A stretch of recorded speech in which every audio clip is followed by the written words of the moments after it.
Bismillahirrahmanirrahim. Wa kadzalika awhayna ilaika Qur'anan Arabiyyan litundhira ummal qura wa man hawlaha wa tunzira yawmal jam'i la rayba fihi fariqun fil jannati wa fariqun fis sa'ir. Demikianlah kami wahyukan kepada engkau wahai Muhammad Al-Qur'an yang berbahasa Arab, agar engkau memberi peringatan kepada penduduk kota Mekah dan negeri-negeri yang di sekitarnya. Dan engkau beri peringatan tentang hari berbangkit dan dikumpulkannya manusia pada hari tersebut yang tidak ada keraguan di hari itu. Satu kelompok akan masuk ke dalam surga dan satu kelompok akan dibenamkan ke dalam neraka. Firman Allah surat Asy-Syura ayat 7. Kaum muslimin, muslimat, hamba-hamba Allah dimanapun berada, rahimakumullah. Alhamdulillah, kita bersyukur kepada Allah Subhanahu wa Ta'ala. Sampai saat ini kita masih diberikan kesehatan, keimanan, dan dimudahkan dalam mentaatinya. Semoga kesyukuran kita akan berbuah bertambahnya nikmat-nikmat tersebut. Selawat serta salam untuk Nabi sallallahu alaihi wasallam. Allahumma shalli ala Muhammad wa ala alihi wa sahbihi ajma'in. Semoga kita dimudahkan Allah untuk mengikuti sunnah-sunnah beliau, meniru perilaku dan perbuatan baginda Rasulullah sallallahu alaihi wasallam. Pada pertemuan yang kedua ini kita akan membahas tentang sirah nabawiyah. Masih tahapan awal setelah kita membahas pengantar. Pada pertemuan ini kita membahas kondisi bangsa dan masyarakat Arab menjelang kenabian atau menjelang lahirnya baginda Rasulullah SAW. Ada beberapa poin yang akan kita bicarakan insyaallah, baik mencakup kondisi sosial, ekonomi, termasuk juga kondisi beragama dan keyakinan yang ada dalam bangsa Arab ketika itu. Perlu kita pahami kaum muslimin dan kaum muslimat bahwa sudah menjadi takdir dan ketetapan Allah Subhanahu wa Ta'ala bahwa nabi terakhir, nabi penutup seluruh nabi dan rasul, Allah takdirkan dari negeri Arab. Itu sudah takdir Allah. Datang dari Jazirah Arab, datang dari kota Mekah, datang dari keturunan Arab. Itu sudah takdir Allah Subhanahu wa Ta'ala. Itu pilihan Allah Subhanahu wa Ta'ala yang tidak bisa kita protes. Kehendak Allah menentukan bahwa nabi akhir zaman dan syariat terakhir adalah dari nabi Arab dan berbahasa Arab. Itu menunjukkan sebuah kemuliaan, itu sebuah penghormatan dari Allah Subhanahu wa Ta'ala. Bila tidaklah ada kemuliaan, tentu Allah tidak akan tetapkan takdirnya seperti itu. Maka orang beriman, kita semuanya mesti memahami dan meyakini itu. Seperti ayat yang kita bacakan di awal kajian ini, firman Allah dalam surah Asy-Syura, sudah Allah katakan, wa kadzalika auhayna ilaika Qur'anan Arabiyyan litundhira ummal qura wa man hawlaha. Begitulah kami wahyukan kepada engkau wahai Muhammad Al-Qur'an yang berbahasa Arab. Dan Rasulullah SAW berbahasa Arab, beliau bangsa Arab, ayat yang diturunkan berbahasa Arab. Syariat terakhir akhir zaman adalah syariat berbahasa Arab. Itu sudah kemuliaan yang Allah berikan. Padahal begitu banyak nabi-nabi dulu dari negeri Syam. Nabi-nabi berada di Palestina, berada di kawasan Palestina, Mesir. Nabi Ibrahim di sana, Nabi Ismail di sana, Nabi Yusuf dari Palestina pindah ke Mesir, Nabi Musa Harun di Mesir, nanti pindah lagi ke Palestina. Dan mayoritas nabi-nabi yang keturunan jalur Nabi Ibrahim, kemudian Nabi Ishak, Yakub, semua berada di Palestina. Keturunan Nabi Ishak, keturunan Nabi Israel, yaitu Nabi Yakub, yang nama lainnya adalah Israel. Sampai ke Nabi Isa, Nabi terakhir. Sebelum Isa ada Yahya, ada Zakaria. Tapi kemudian Allah takdirkan pindah risalah terakhir ini, pindah kenabian ke jalur Nabi Ismail, turunannya yang kesekian, Rasulullah SAW. Maka ini adalah takdir dari Allah Subhanahu Wa Taala. Tapi Allah juga sudah tegaskan bahwa dakwah Nabi SAW ini dakwah internasional. Wa ma arsalnaka illa kafatan linnas basyiran wa nadhira. Kami tidak mengutus engkau wahai Muhammad kecuali untuk seluruh manusia, memberi kabar gembira dan kabar pertama. Wa ma arsalnaka illa rahmatan lil alamin. Kami tidak mengutus engkau wahai Muhammad kecuali menjadi rahmat bagi semesta alam. Dakwah Islam ini, agama ini menjadi rahmat bagi semesta alam. Siapa yang menganutnya mendapatkan rahmat dan kasih sayang dari Allah. Dan tidak menganutnya berarti tidak mendapatkan rahmat dari Allah Subhanahu Wa Taala. Nabi akhir zaman Allah takdirkan dari negeri Arab, berbangsa Arab, berbahasa Arab. Syariat akhir zaman Allah takdirkan berbahasa Arab, tapi syariatnya syariat internasional. Nabinya untuk nabi seluruh alam semesta. Ini harus menjadi pemahaman dan keyakinan kita orang-orang yang beriman. Memang hadirnya pertama dari bangsa Arab atau di Jazirah Arab atau di Mekah dan Madinah, ketika Rasulullah SAW hidup di sana, mendapatkan wahyu dari Allah Subhanahu Wa Taala, ada masyarakat, ada budaya, ada kebiasaan, ada kultur, ada pola hidup yang mungkin sudah permanen di sana atau muncul bersama hadirnya Rasulullah SAW. Betul, ada kebiasaan lokal, tapi kemudian dia menjadi syariat internasional ketika sudah diputuskan oleh syariat, ketika sudah ditetapkan oleh pemberi syariat, yaitu Allah Subhanahu Wa Taala, dan Rasul juga selaku pembuat syariat dengan wahyu dari Allah Subhanahu Wa Taala. Maka memang akan ada kebudayaan atau kebiasaan bangsa Arab kemudian menjadi syariat. Ada ayat yang mengakuinya, ada hadis yang mengakuinya, maka dia tidak lagi budaya, dia sudah berubah menjadi syariat.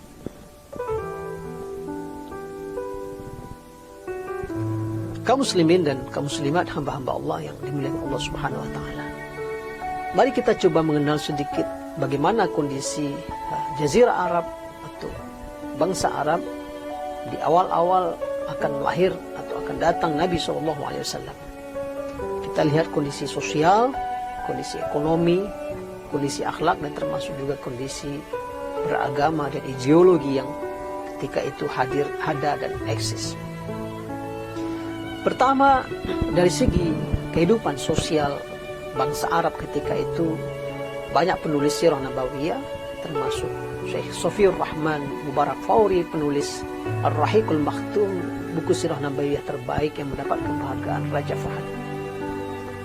Itu menggambarkan bahwa kondisi kehidupan sosial bangsa Arab ketika itu adanya strata atau level-level sosial masyarakat. Ada kalangan terhormat, memang lebih relatif mereka adalah dari kalangan pemimpin-pemimpin kaum Arab atau kaum Quraisy ketika itu. Memang pola hidupnya lebih agak teratur dan lebih terjaga, namanya juga bangsa dan kaum terpandang dan bangsawan. Tapi ada juga level tengah, ini yang masyarakat standar biasa, yang ketika itu juga penuh dengan kejahiliahan, kehidupan bebas, pergaulan yang tidak terikat dengan aturan agama. Karena memang di kota Mekah secara khusus dan sekitarnya ketika itu tidak ada syariat, kecuali syariat ajaran Nabi Ibrahim yang sudah jauh sekali jaraknya antara Rasulullah SAW dengan Ismail dan Ibrahim. Lalu ada level ketiga yang paling rendah, yaitu kaum budak, ya, baik yang budak asli dari kota Mekah itu sendiri atau adalah kaum-kaum lain yang dijual beli dari pasar-pasar perbudakan. Mereka ini biasanya hasil dari jual beli atau perampok, atau juga hasil dari akibat dari peperangan yang kalah menjadi budak bagi pemenang. Ini yang lebih parah lagi kehidupannya. Banyak terjadi perzinaan di kalangan budak. Itu sebabnya dahulu ketika Rasulullah SAW berhasil merebut kembali kota Mekah, terjadi Fathu Makkah, dan menang merebut kota Mekah nyaris tanpa peperangan. Lalu orang-orang Mekah termasuk Abu Sufyan masuk Islam dan istrinya Hindun masuk Islam. Kita mengenal bahwa Hindun ini seorang perempuan yang sangat pemberani. Ketika diminta oleh Rasulullah berbaiat, berjanji setia untuk tidak akan berzina, maka dia menjawab, awatazni hurrah, apakah wanita merdeka akan berzina? Nggak mungkin. Ya, beliau ingin mengatakan, maksudnya adalah beliau seorang wanita merdeka pasti tidak melakukan zina, karena yang biasa berzina itu adalah wanita-wanita budak. Nah, ini kehidupan sosial yang waktu itu terjadi. Sistem kehidupan bangsa Arab ketika itu mayoritas nomaden atau berpindah-pindah. Di mana ada air, situ mereka bertahan. Bila air habis, mereka pindah mencari tempat yang lain. Dan tidak jarang kemudian perebutan kekuasaan untuk wilayah di mana ada air menimbulkan perang. Suku dan kabilah yang kuat akan bisa mengambilnya, dan yang lemah akan tersingkir atau kemudian menjadi budak. Itulah kemudian juga berakibat nomaden mengambil air, dan ini menimbulkan peristiwa peperangan antar suku, antar kabilah, dan seterusnya. Kadang juga peperangan disebabkan oleh perebutan atas seorang wanita. Terjadi perang antara satu kaum dengan kaum yang lain. Itu juga terjadi di masa jahiliyah di bangsa Arab. Juga sistem pernikahan di bangsa Arab ketika itu, sebagian ada pernikahan yang bagus, seperti pernikahan kalangan-kalangan level atas tadi, level satu yang tinggi, kasta tertinggi, karena mereka adalah para bangsawan, orang-orang, para pemimpin Quraisy, sehingga pernikahan mereka rata-rata pernikahan yang resmi. Tapi di tengah masyarakat umum cukup banyak beredar berbagai pernikahan-pernikahan yang sangat menjijikkan. Ada yang dinamakan dengan pernikahan zawajul istibdha, ya. Jadi seorang laki-laki punya istri, dia ingin dapat keturunan anak yang hebat, jagoan, penunggang kuda, ya, pahlawan. Maka dikirimnya istrinya ke laki-laki lain yang dianggap itu seorang jagoan, penunggang kuda, pujangga, ingin dapat keturunan. Maka istrinya dikirim ke laki-laki itu, nanti bergaul, ditunggunya sampai hamil, baru pulang, lalu nanti itu jadi anak kandung dia sendiri. Padahal itu hasil perzinahan istrinya dengan laki-laki lain. Itu dinamakan zawajul istibdha. Itu terjadi. Ada juga, na'udzubillah, pernikahan yang sangat buruk ketika itu di kalangan masyarakat umum. Juga terjadi seorang perempuan bersama 10 laki-laki, semua menggaulinya. Nanti setelah hamil, maka dia menghindarkan diri dari 10 laki-laki ini sampai kemudian lahir bayinya. Setelah bayi ini lahir, si perempuan memanggil ke 10 laki-laki yang telah bersama dia. Maka dia punya kekuasaan atau dia punya hak untuk memutuskan, anak ini anak kamu. Maka nggak ada satupun yang bisa menolak, ya, hanya berdasarkan keputusan perempuan ini. Dan berbagai macam pernikahan ada di antaranya. Karena dahulu bangsa Arab memang menerapkan sistem poligami. Istrinya banyak, ada yang 20, ada yang 15, macam-macam. Nah, ada budaya juga di antara mereka waktu itu. Bila si ayah meninggal dunia, maka seluruh istrinya diwariskan ke anak yang tertua, kecuali ibu kandungnya sendiri.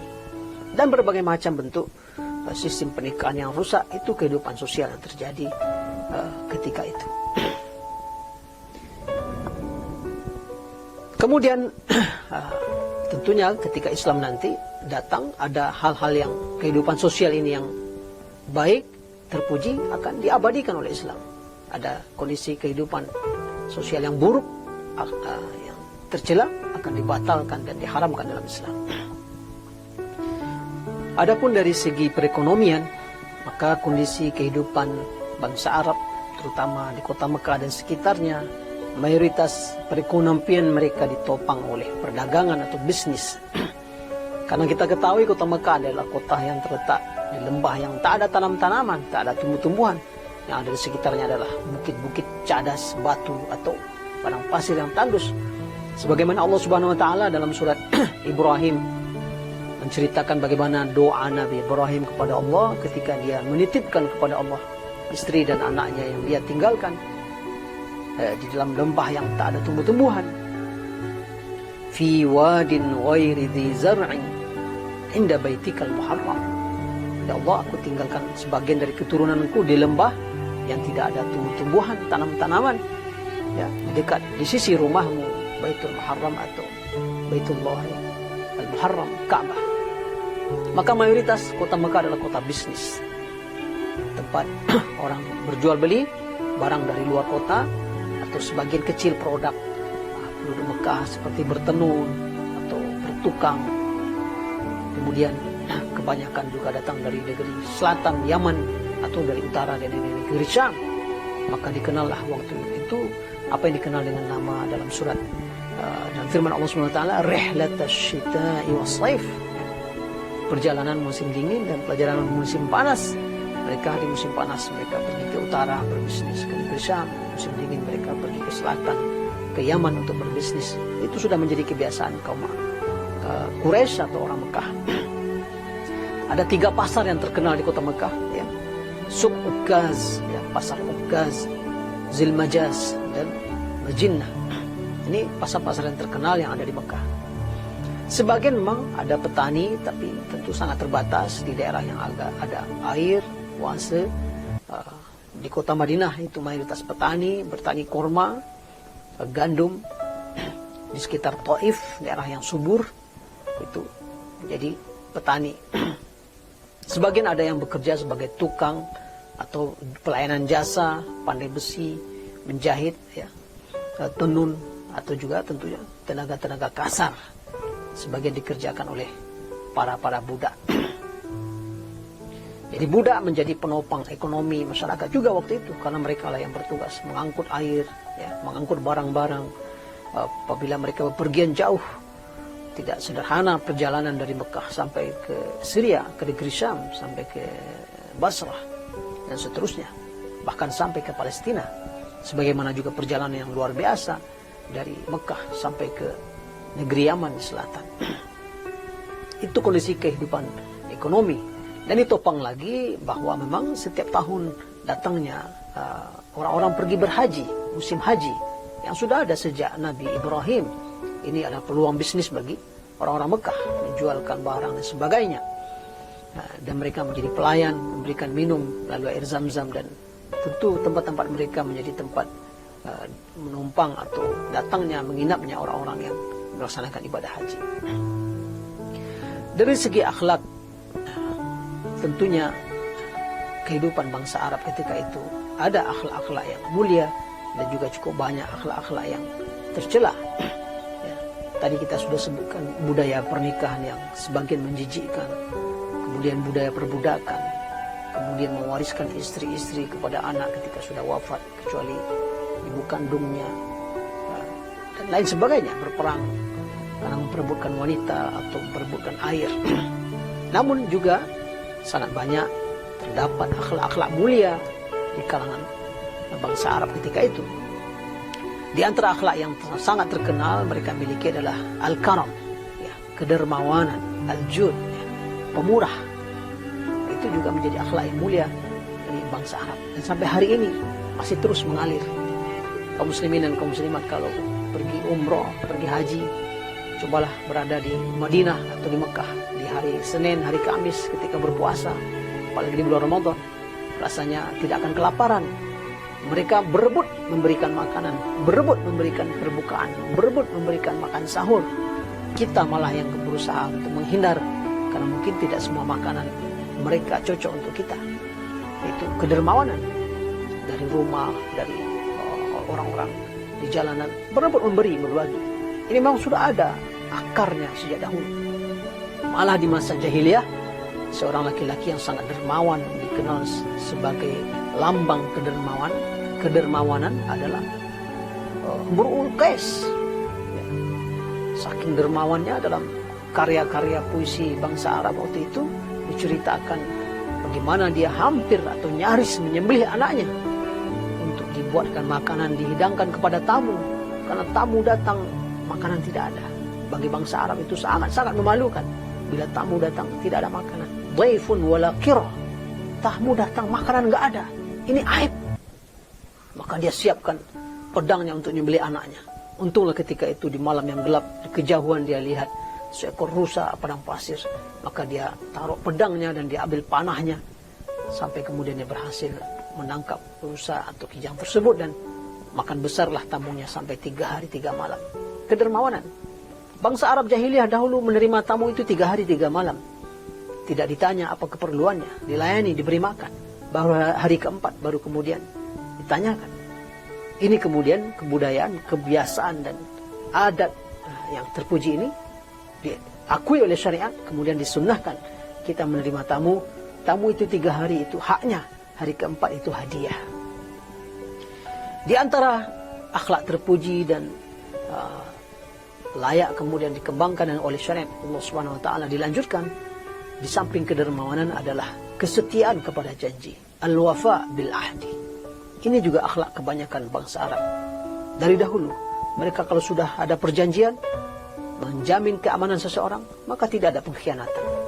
Ya, diakui, walaupun musuh terbesar sekalipun, datang sesuai dengan perjanjian, dibiarkan selamat sampai pulang.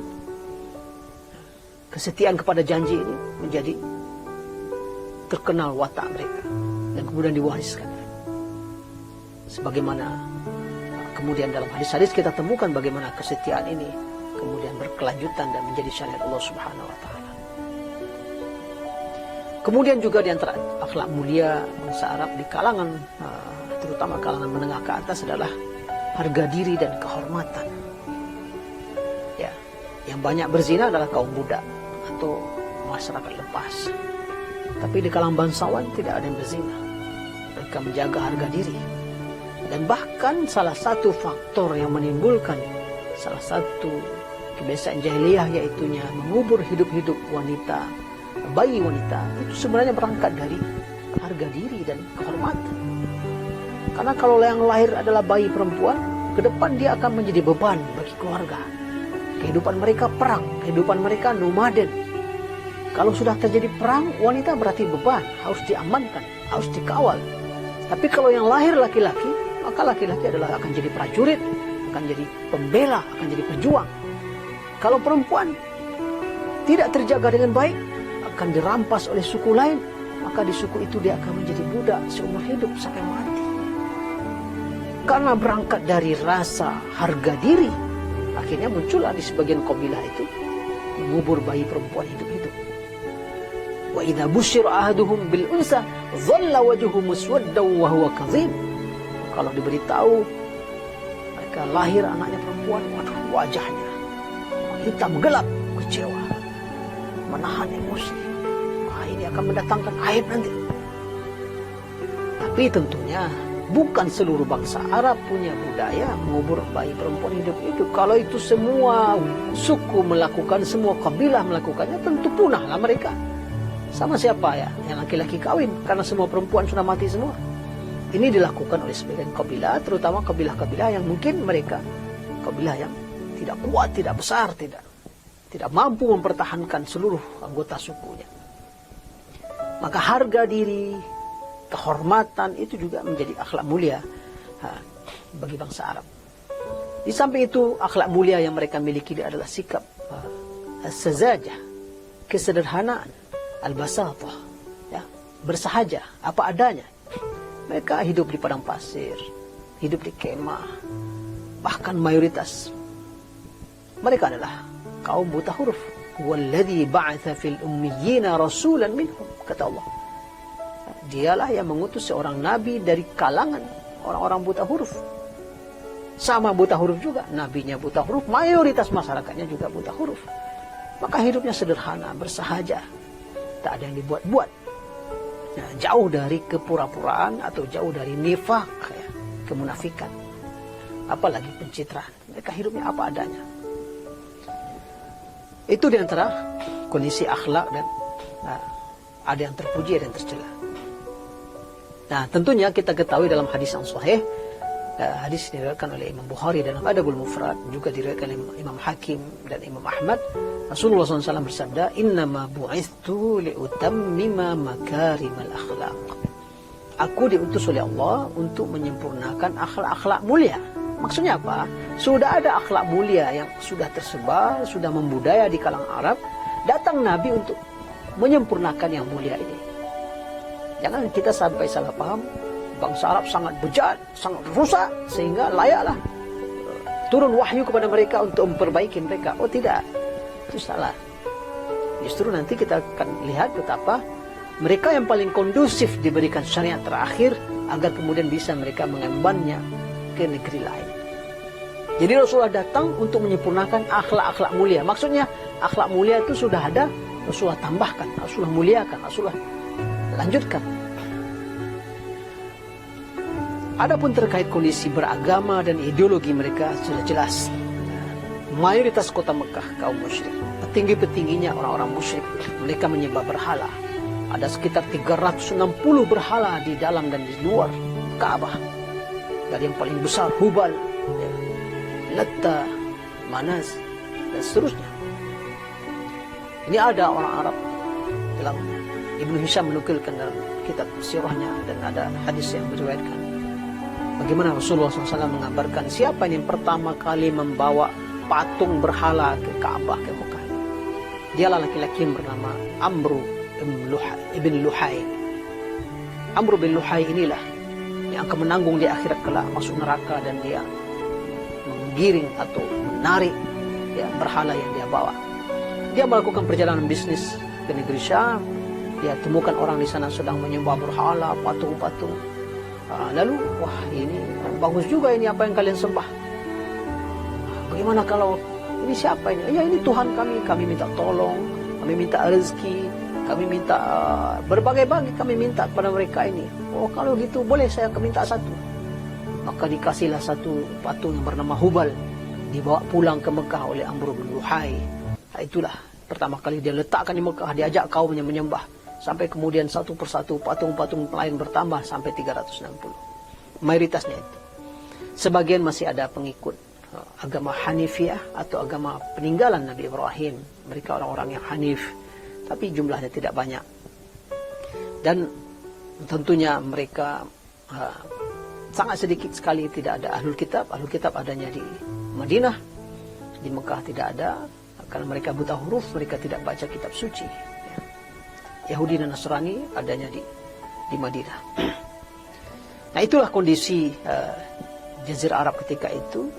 Dan rahasia kenapa Allah Subhanahu Wa Taala memilih Jazirah Arab sebagai risalah terakhir, ternyata peradaban lain, peradaban Persia, tenggelam dalam kemusyrikan, menyembah api, tenggelam dalam peperangan sesama mereka, tenggelam dalam kebejatan akhlak dan perilaku. Peradaban Romawi juga tenggelam dalam peperangan sesama mereka, saling bunuh, berebut kekuasaan, juga kebejatan moral, pemutarbalikan kitab-kitab Nabi, terutama ajaran Nabi Isa. Peradaban Yunani ketika itu hancur dalam khurafat, filsafat mereka, jauh dari ajaran ketuhanan. Dan juga peradaban Hindia yang juga ada ketika itu tenggelam dalam kemusyrikan, tenggelam dalam akhlak yang bejat. Yang paling kondusif ketika itu dari seluruh peradaban yang ada, ya negeri Arab. Walaupun ada keburukan, tapi inilah yang paling kondusif untuk mungkin diletakkan syariat paling terakhir. Sementara peradaban Persia, peradaban Romawi, peradaban Yunani, dan peradaban India yang ketika itu besar-besar, itu tak layak akan diturunkan Nabi, pasti akan berat, akan terjadi penentangan besar-besaran. Justru yang lebih kondusif adalah peradaban kota Mekah yang relatif masih kondusif untuk diletakkan Nabi akhir zaman. Itu adalah rahasia kenapa Jazirah Arab dalam situasi kondisi ekonomi, sosial, agama, budaya, dan akhlak mereka, ternyata mereka relatif masih lebih kondusif untuk menerima syariat akhir zaman dibandingkan peradaban yang lain. Demikian barangkali kajian kita Sirah Nabawiyah pada hari ini. Aku qouli hadza wa astaghfirullah li wa lakum wa lisairil muslimin wal muslimat wal mu'minina wal mu'minat fastaghfiruhu innahu wal ghafurur rahim. Assalamualaikum warahmatullahi